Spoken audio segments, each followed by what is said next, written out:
पुढे नमस्कार, मी कन्हैया सुरेश परदेशी, राहणार शेंदुर्णी इथलं शेतकरी आहे.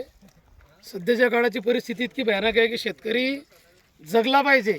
मजुरी असेल, ट्रॅक्टरचा खर्च असेल, सगळा खर्च याचा विचार करता येणारं उत्पन्न हे शेतकऱ्याला फाशीच्या बंद्यापर्यंत नेतं आहे. आपण सगळा अनुभव घेतो आहे.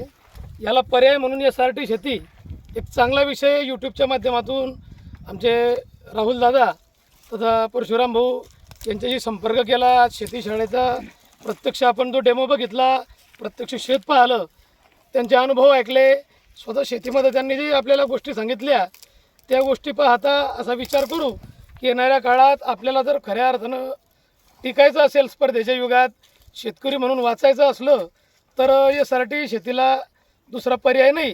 प्रत्येक शेतकऱ्यांना मी स्वतः माझं 7 एकर क्षेत्र SRT शेतीच्या द्वारा आता सुरुवात करणार आहे असा निर्धार आम्ही पती पत्नीने या ठिकाणी केलेला आहे. धन्यवाद.